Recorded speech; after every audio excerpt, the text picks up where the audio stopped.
कन्हैया लाल की जय हो। श्री वृंदावन बांके बिहारी लाल की जय हो। सभी भक्तों को राधे राधे। मैं वंदना आज पढ़ूंगी भगवत गीता के चौथे अध्याय का 5वां श्लोक। चले शुरू करते हैं। अभी तक चैनल को सब्सक्राइब नहीं किया है तो चैनल को सब्सक्राइब कर बेल आइकन पे प्रेस करें ताकि आने वाली वीडियो की नोटिफिकेशन आप सभी को सबसे पहले मिले। कल हमने पढ़ा था चौथा श्लोक। इसमें लिखा है, इसमें अर्जुन ने कहा सूर्य देव विवस्वान आपसे पहले हो चुके हैं, तो फिर मैं कैसे समझूं कि आप प्रारंभ में भी आपने उन्हें इस विद्या का उपदेश दिया था। अब पढ़ेंगे 5वां श्लोक। श्री भगवान उवाच। श्री भगवान कहते हैं, बहुनी में व्यतीतानि जन्मानि तव चार्जुना तान्यहं वेद सर्वाणि न त्वं वेत्तत् परमन्तप। श्री भगवान ने कहा, तुम्हारे तथा मेरे अनेकानेक जन्म हो चुके हैं।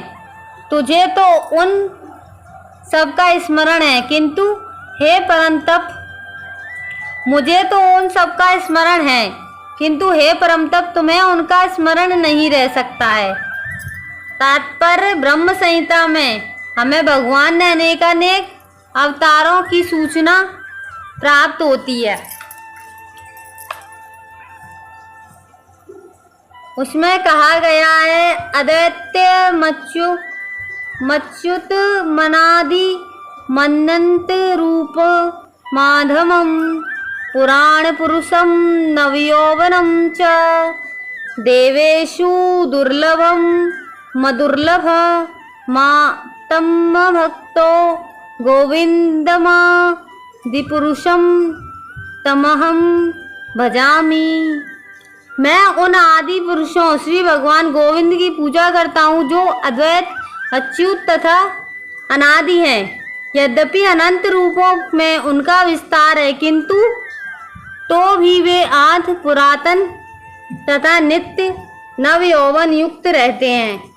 श्री भगवान ने ऐसे सच्चिदानंद रूप को प्रायः श्रेष्ठ वैदिक विद्वान जानते हैं, किंतु विशुद्ध अनन्य भक्तों को तो उनके दर्शन नित्य ही होते रहते हैं। ब्रह्म संहिता में ये भी कहा गया है, राम दिमूर्तिषु कलान्येन तिष्ठन् नानावतार मकारोद भुवनेषु, किंतु कृष्णः स्वयं संभवत परमः पुमान् यो गोविंदमादि पुरुषम तमहं भजामि। मैं उन श्री भगवान गोविंद की पूजा करता हूँ जो राम, नरसिंह आदि अवतारों तथा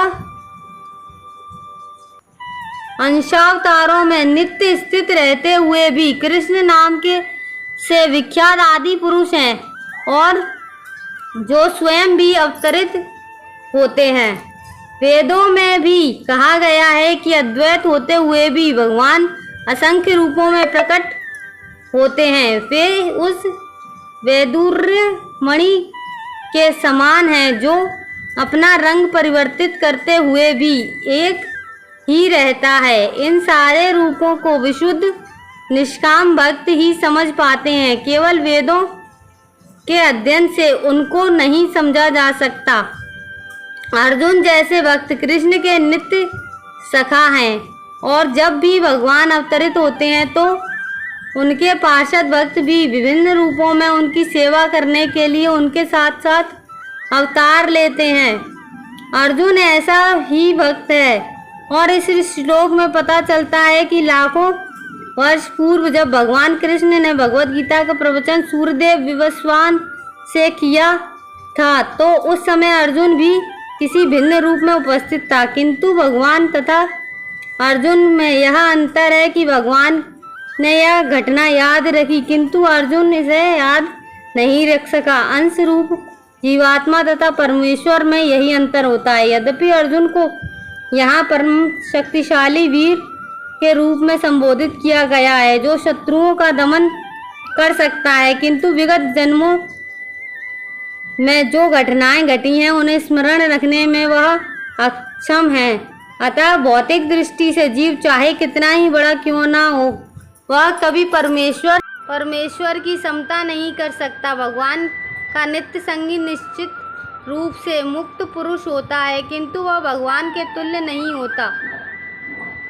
ब्रह्म संहिता में भगवान को अच्युत कहा गया है, जिसका अर्थ होता है कि वे भौतिक संपर्क में रहते हुए भी अपने को नहीं भूलते। अतः भगवान का जीव कभी भी सभी तरह के एक समान नहीं हो सकते, भले ही जीव अर्जुन के समान मुक्त पुरुष क्यों ना हो।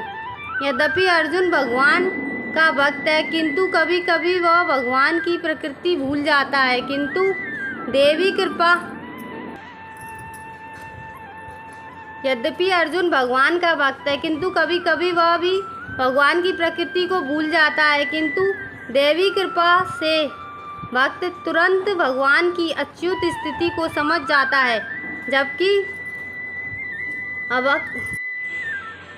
जबकि अभक्त या असुर इस दिव्य प्रकृति को नहीं समझ पाता। फलस्वरूप गीता के विवरण आसुरी मस्तिष्कों में नहीं चढ़ पाते। कृष्ण को लाखों वर्षों पूर्व संपन्न कार्यों की स्मृति बनी हुई है, किंतु अर्जुन को स्मरण नहीं।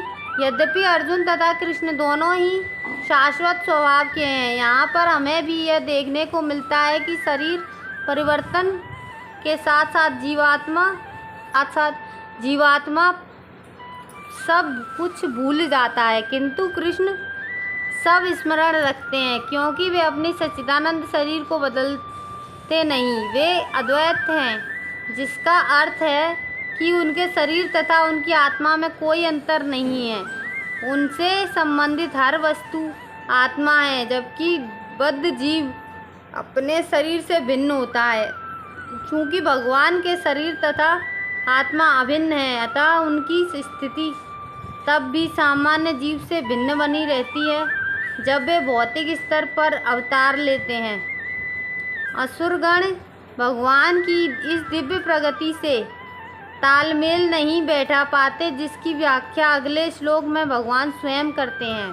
कल पढ़ेंगे 6वां श्लोक। आज का वीडियो अच्छा लगा हो तो एक लाइक ज़रूर करिएगा, कमेंट करिएगा, ज़्यादा से ज़्यादा भगवत प्रेमियों को शेयर करें। कल फिर मिलेंगे शाम 7 बजे। जब तक के लिए सभी को राधे राधे। जय राम जी की।